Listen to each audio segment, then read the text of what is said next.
Vamos a dialogar con Natalia Pettinari. Ella es analista, bien digo, de política internacional, licenciada en Relaciones Internacionales por la Universidad Nacional de Rosario y además es conocida, compañera de trabajo. Hemos compartido alguna vez las labores periodísticas.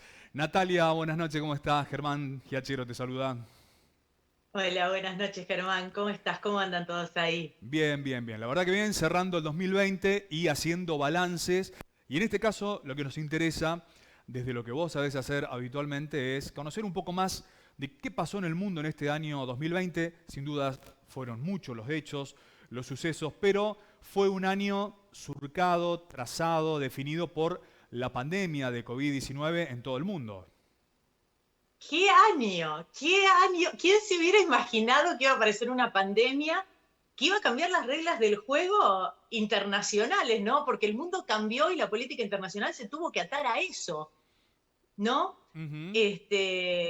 En realidad la pandemia comenzó a fines del 2019 en Wuhan y se expandió rapidísimo, ¿no? El 12 de enero ya la Organización Mundial de la Salud estaba hablando de una nueva cepa y a los poquitos días hablaba de una pandemia y de que nos teníamos que cuidar todos, y eso marcó gran parte del año, ¿no? Con la cuestión de la vacuna, quién tiene la vacuna, que sí, que no. Y bueno, los estados, imagínate que cada uno tuvo que seguir con sus temas y sumarle la cuestión de la pandemia, ¿no? Y lo que esto acarreaba.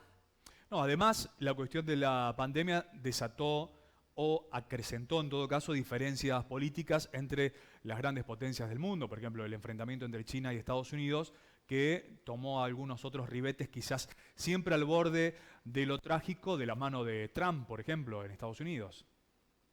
Claro, bueno, ya venía esta guerra económica, y Trump se encargó enseguida.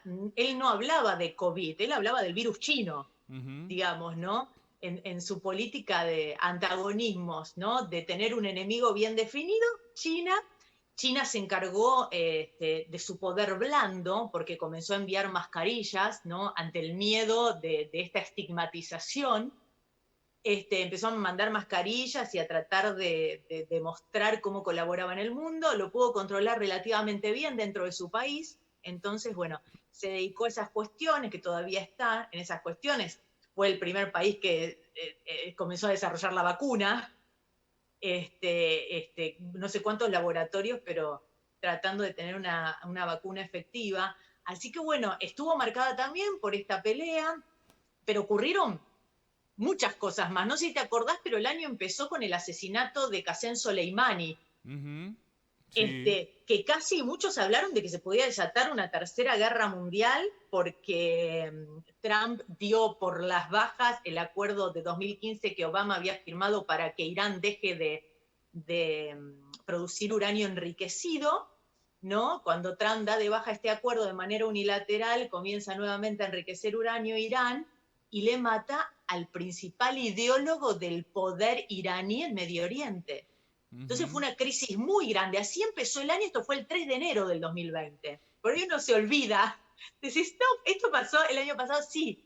Después fue tapado por la cuestión de coronavirus que enseguida tomó toda la relevancia. Pero Y- así empezó el año. Y también el año empezó, no sé si te acordás, con un impeachment a Donald Trump Ujú. Exactamente. de los demócratas, acusándolo, lo querían sacar del poder. Si bien era año eleccionario, pasa que los republicanos tenían mayoría en el Senado. Ujú.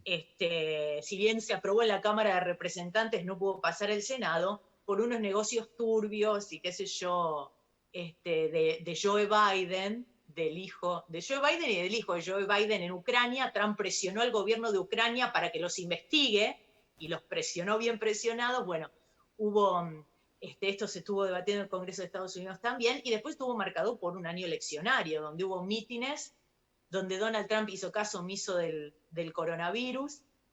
Le sirvió a Joe Biden para no asistir a mítines, porque imagínate que asume con 78 años. Es el presidente más viejo en la historia, ahora el 20 Ujú. de enero va a asumir, presidente más viejo de la historia de Estados Unidos. Pero además leía que Biden también es católico, el segundo presidente católico que tiene el país del norte. Así es, John Fitzgerald Kennedy fue católico. Ujú. Y Joe Biden también. Bueno, esto le viene muy bien al Papa Francisco, Ujú. Porque tienen una muy buena relación. En realidad, Joe Biden con todos los papas tuvo, desde Juan Pablo II hasta acá, con todos los papas tuvo relación y una afinidad muy grande con el Papa Francisco, que le viene muy bien al Papa Francisco, que tuvo un año donde no tuvo viajes en el Ujú. Vaticano. Y le viene bien porque hay una interna muy grande del ala conservadora. Una de las partes más conservadoras en el Vaticano la tiene, digamos, son de Estados Unidos. Pertenece al ala norteamericana, del ala más dura.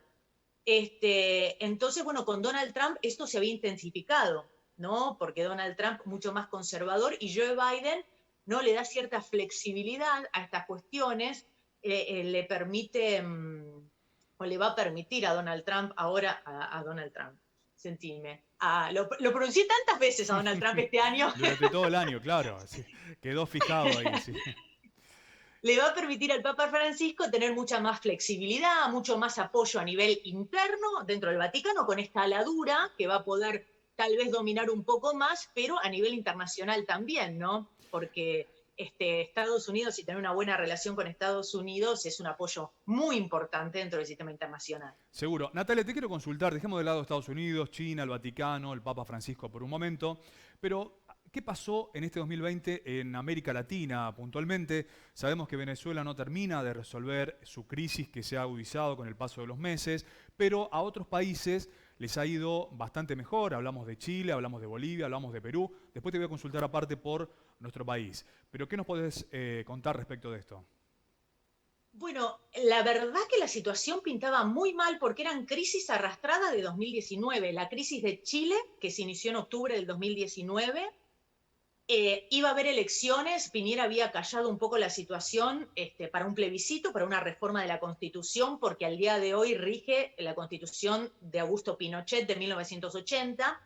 Entonces Piñera había prometido el plebiscito, pero sucedió coronavirus y recién en octubre se realizó el plebiscito, que finalmente, bueno, más del 70% votó por el sí a una nueva constitución. Este 2021 hay elecciones en Chile.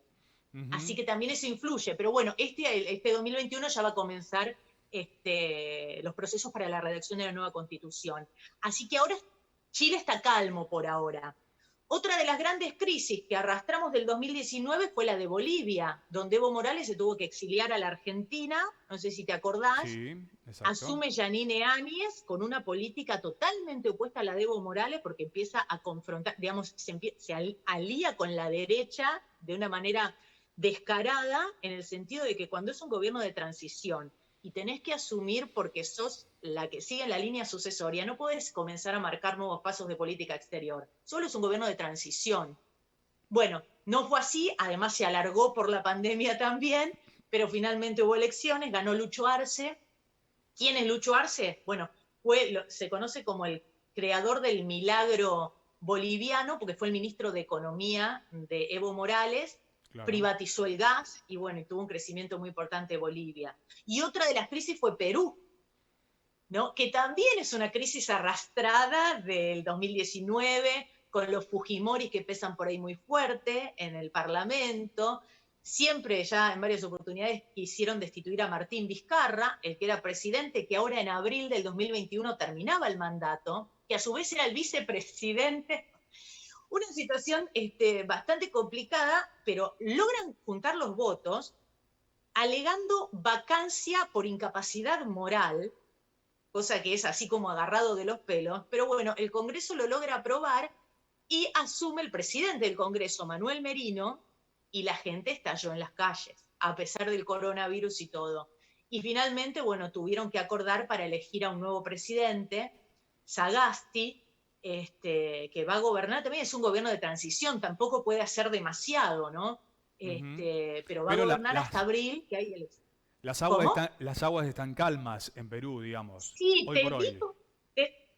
te digo que demasiado bien se sortearon estas Ujú. crisis, a excepción de Venezuela, bueno, que es un caso aparte, que ahora fueron las legislativas el 6 de diciembre, y bueno, ya eso divide aguas a nivel internacional para los distintos estados latinoamericanos principalmente, bueno, Europa también, Estados Unidos, pero ya tienen líneas marcadas, Argentina le complicó un poco las cosas al gobierno de Alberto, la cuestión de Venezuela, Ujú. Este, Y hablando del pero bueno, gobierno de porque en Alberto, Argentina...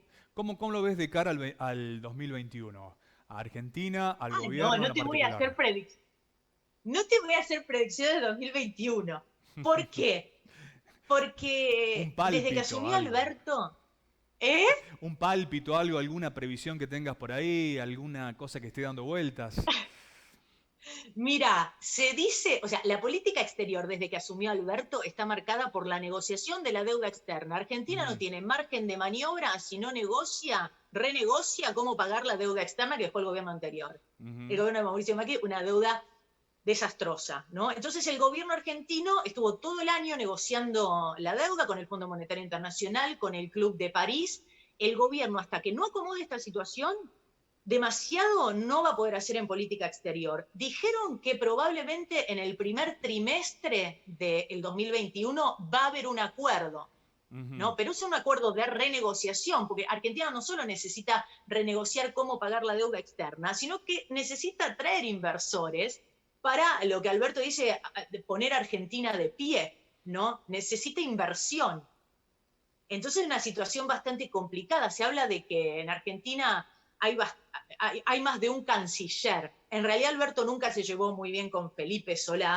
Él ujú. está, Alberto Fernández está en todos los actos diplomáticos, está él, Solá no está. Muchos hablan de Martín Guzmán, porque claro, con una especie de tipo canciller, porque nuestra política exterior depende de la negociación de la deuda externa. También hablan de Jorge Argüello, que es el embajador argentino en Washington, en Estados Unidos, que él está también tratando de que el país tenga buenas relaciones, tratando de limar asperezas para todas estas cuestiones, ¿no? Para negociación de deuda, para atraer Mm. inversores. Así que la verdad, no, no No, te puedo hacer no te animás a, no predicciones, te o sea, sería animás a, algo... no te animás a tirar ahí un datito, pero bueno, no importa. Mira, Es bastante escúchame, complejo, mirá si yo sí. en el 2019 te tiraba una predicción. No, sí, sí. Se iba por los aires en un ratito nada más. Bueno, Nati.